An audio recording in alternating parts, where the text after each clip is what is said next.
Bonjour et bienvenue si vous nous rejoignez pour suivre en direct depuis la place Saint-Pierre notre rendez-vous du dimanche avec le Saint-Père pour la prière de l'Angélus. Nous attendons l'arrivée du Saint-Père à sa fenêtre d'ici quelques instants.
Cari fratelli e sorelle, Chers frères et sœurs, bonjour.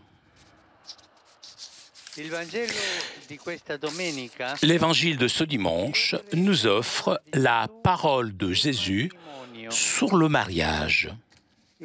Le récit s'ouvre avec la provocation des pharisiens qui demandent à Jésus s'il est licite pour un mari de répudier sa femme comme le prévoit la loi de Moïse.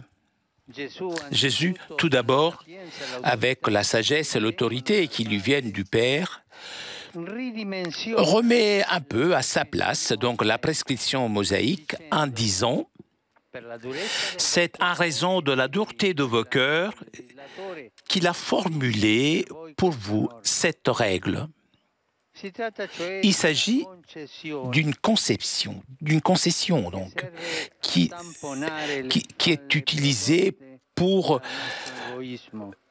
faire face aux failles produites par notre égoïsme, mais ne correspond pas à l'intention du Créateur. Et ici, Jésus reprend le livre de la Genèse. Au commencement de la création, Dieu les fit hommes et femmes. À cause de cela, l'homme quittera son père et sa mère, et il s'attachera à sa femme, et tous deux deviendront une seule chose, une seule chair. Et il termine en disant donc « Ce que Dieu a uni, que l'homme ne le sépare pas ». Dans le projet originel du Créateur, il n'y a pas l'homme qui épouse une femme. Et si les choses ne marchent pas, il la répudie. Non. Il y a en revanche l'homme et la femme appelés à se reconnaître, se compléter, s'aider réciproquement dans le mariage.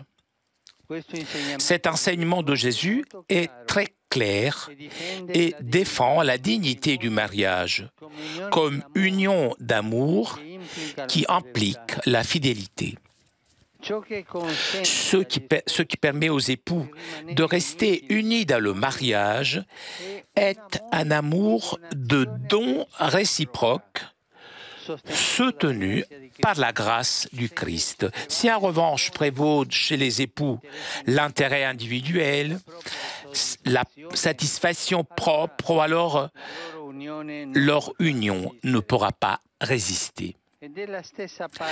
Et c'est la même page évangélique qui nous rappelle, avec beaucoup de réalisme, que l'homme et la femme, appelés à vivre l'expérience de la relation et de l'amour, peuvent douloureusement faire des gestes qui le mettent en crise.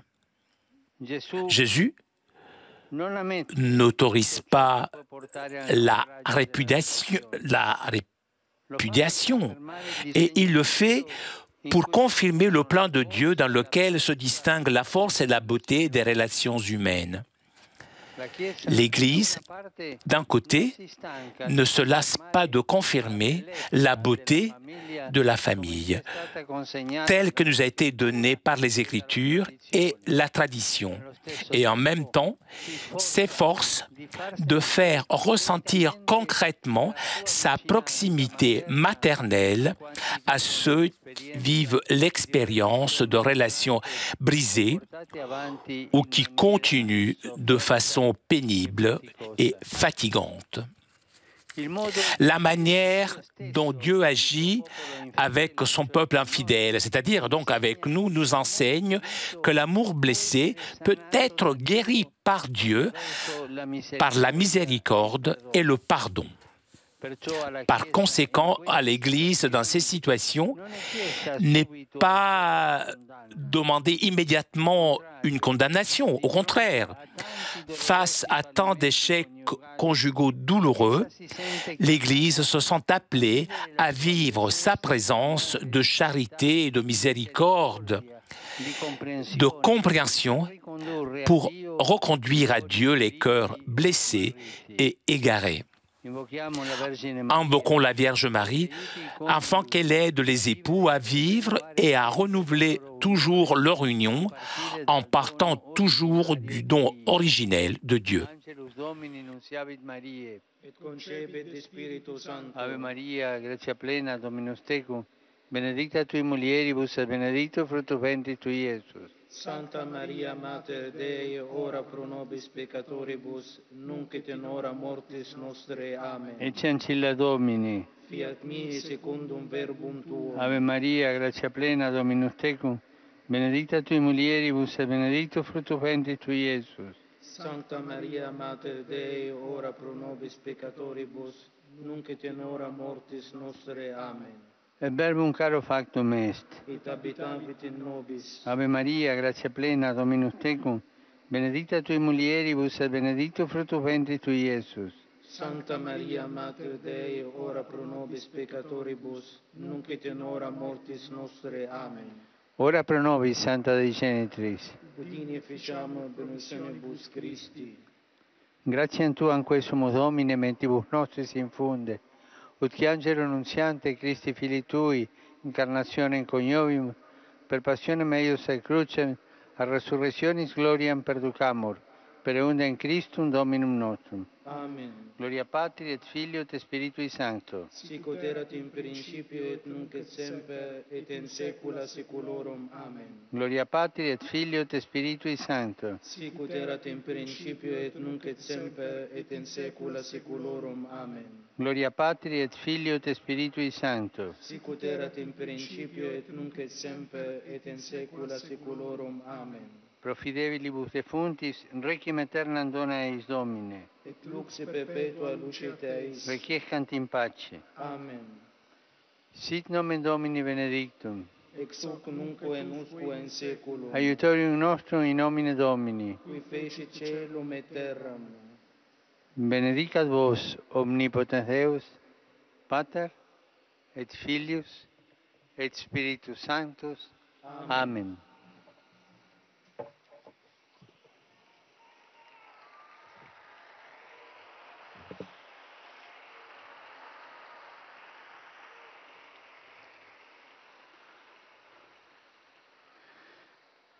Cari fratelli e sorelle, Chers frères et sœurs, aujourd'hui, fête de Notre-Dame du Rosaire, j'adresse une salutation spéciale aux fidèles rassemblés dans le sanctuaire de Pompéi pour la traditionnelle supplique présidée à cette occasion par le cardinal Mario Zenari, nonce apostolique en Syrie. Je renouvelle mon invitation à tous à prier le rosaire tous les jours au mois d'octobre, le terminant avec le titre « Sous ta protection » et la prière de Saint Michel à Archange pour repousser les attaques du diable qui veut diviser l'Église. Samedi prochain se tiendra à jour le premier jour des catacombes. De nombreux sites seront ouverts au public avec des ateliers pédagogiques et des manifestations culturelles.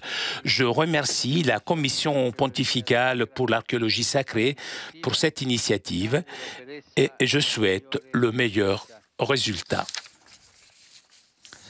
Je salue avec affection vous tous, les Romains et les pèlerins, et surtout les familles et les groupes paroissiaux venus d'Italie et du monde entier. Je salue les pèlerins grecs catholiques de Slovaquie, les fidèles de Poznan et de Fortaleza au Brésil, les grands-parents venus de Malte, les étudiants de Neuilly en France, les sœurs de Saint-Paul de Chartres venues d'Australie.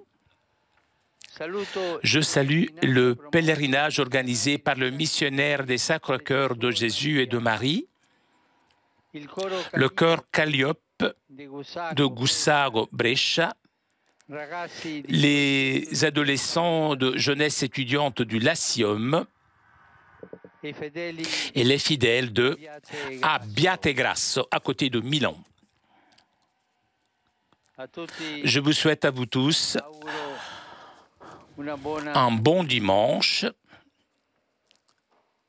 S'il vous plaît, n'oubliez pas de prier pour moi.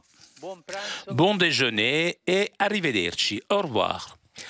Chers amis, nous arrivons à la conclusion de notre liaison avec Rome.